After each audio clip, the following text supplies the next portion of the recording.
سورہ فاتحہ کے پہلے کچھ فضائل میں بیان کروں گا جو صحیح احادیث میں وارد ہوئے ہیں، صحیح بخاری میں ہیں۔ رسول اللہ صلی اللہ علیہ وسلم کا قول ہے کہ آپ صلی اللہ علیہ وسلم نے فرمایا لَأُعَلِّمَنَّكَ سُورَةً هِيَ أَعْظَمُ السُّوَرِ فِي الْقُرْآنِ قَبْلَ أَن تَخْرُجَ مِنَ الْمَسْجِدِ۔ صحابی کہتے ہیں ثم أخذ بيدي فلما أراد أن يخرج قلت له ألم تقل لأعلمنك سورة هي أعظم سورة في القرآن۔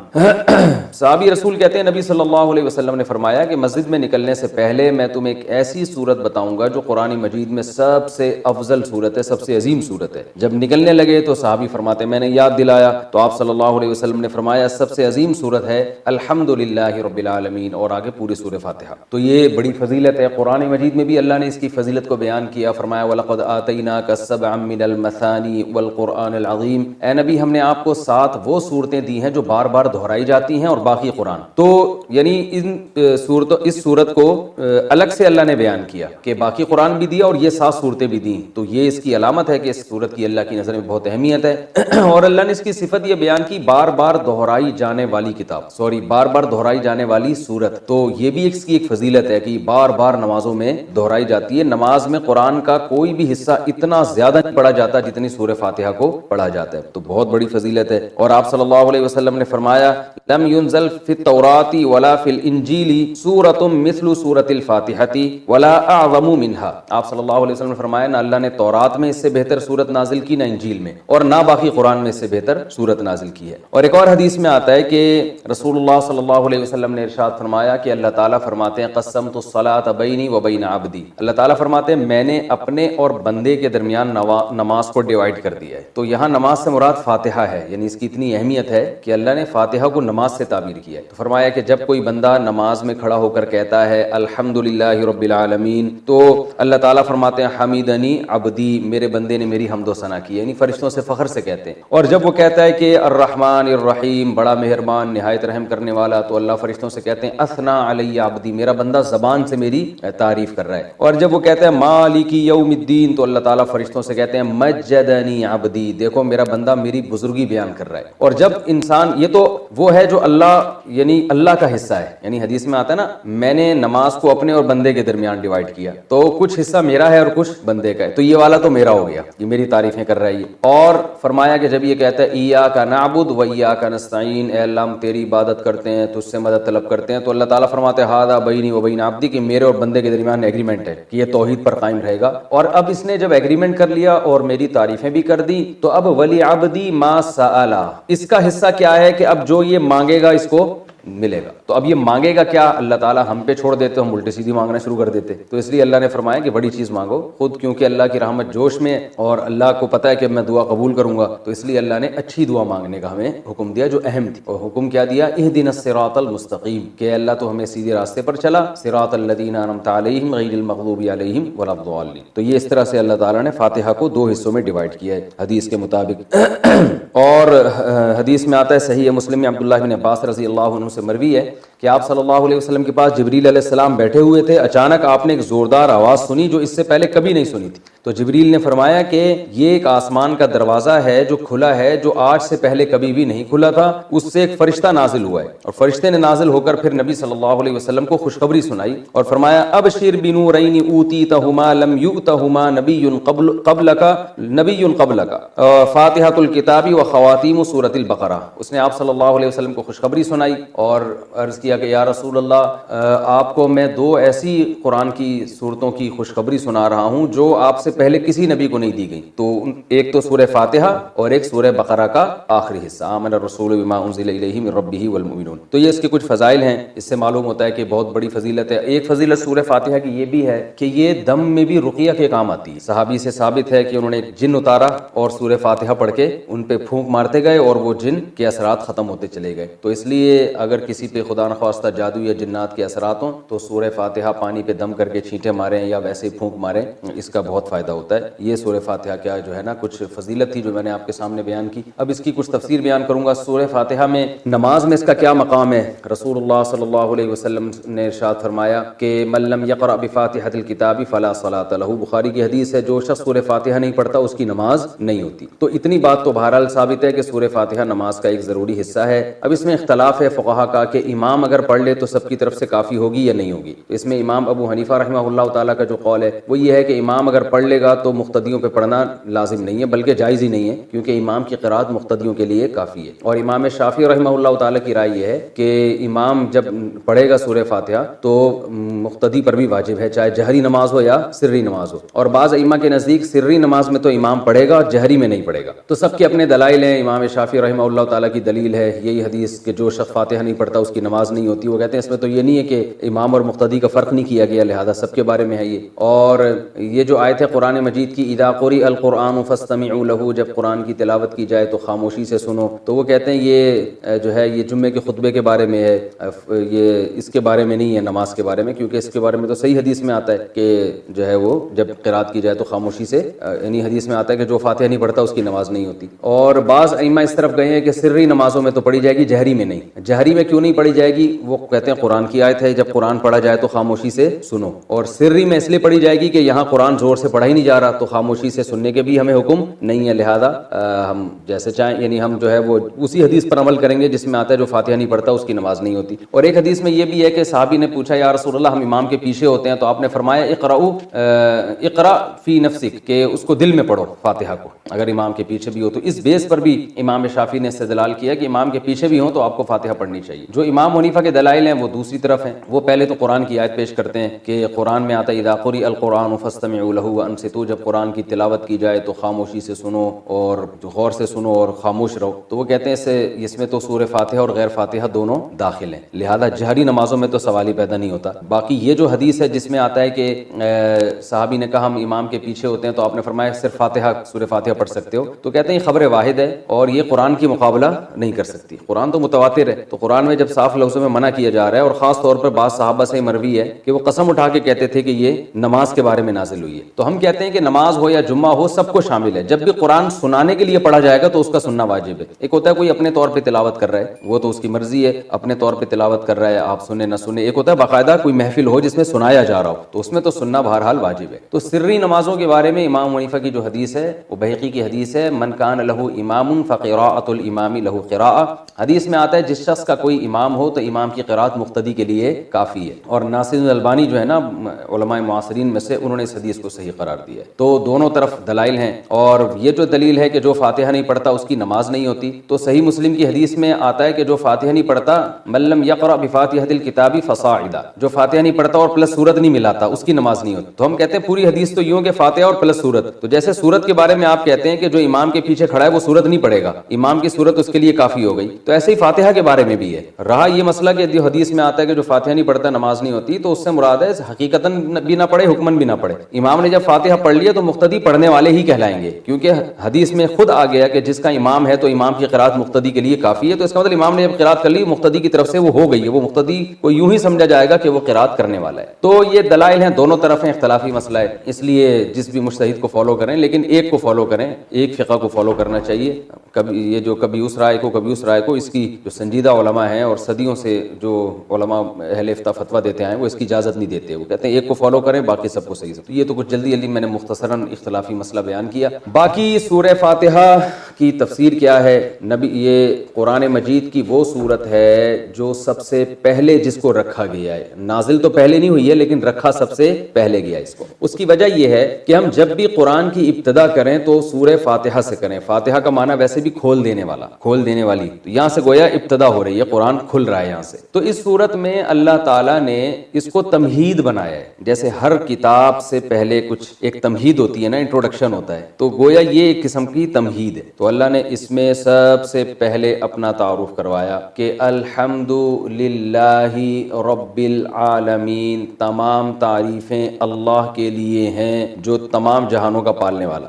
یہ جو للہ میں لام ہے نا, اس کو تخصیص والا لام بھی کہتے ہیں. گاڑی اردو ہے, سمجھ میں نہ آئے تو کوئی ایسی بات نہیں ہے. یوں سمجھ لیں کہ اسلام کا مطلب ہے تمام تعریفیں صرف اللہ کے لیے ہیں. یہ صرف بھی یہاں لگا ہوا ہے, یعنی جتنی بھی تعریفیں ہیں, سخاوت ہے, جود و سخا ہے, بہادری ہے, یہ جو بھی کمالات سمجھے جاتے ہیں, علم والا ہے, رحمت والا ہے, تو تمام تعریفیں حقیقت میں صرف کس میں پائی جاتی ہیں؟ اللہ میں. اگر انسانوں میں کوئی تعریف ہے تو اللہ کی دین سے ہے, اللہ کی عطا سے ہے, ورنہ حقیقت میں حقیقی تعریف کا مستحق تو صرف اللہ کی ذات. تو اللہ نے اپنا تعارف کروایا رب العالمین, تمام جہانوں کا پالنے والا. کتاب، اس لیے کہ جب تک آپ کے سامنے کتاب کے مؤلف کا انٹروڈکشن نہیں ہوگا آپ کتاب کو ویلیو نہیں دو. اگر آپ کے سامنے کوئی بازار میں کتاب رکھی ہوئی ہے، آپ نے دیکھا مصنف کا نام ہی سمجھ میں نہیں آ رہا، پتہ چلا جی وسیم گولے گنڈے والے نے لکھی ہے کتاب، یہ کتاب لکھی ہے وسیم گولے گنڈے والے نے، تو آپ کوئی گولے گنڈے والا تو خرید لے گا اس کو، لیکن میرا خیال ہے کوئی بھی عام آدمی، کوئی سمجھدار آدمی نہیں خریدے گا. یار مجھے ذرا پانی تو پلاؤ، بہت سخت پیاس لگے. تو کوئی بھی پی سکتا ہے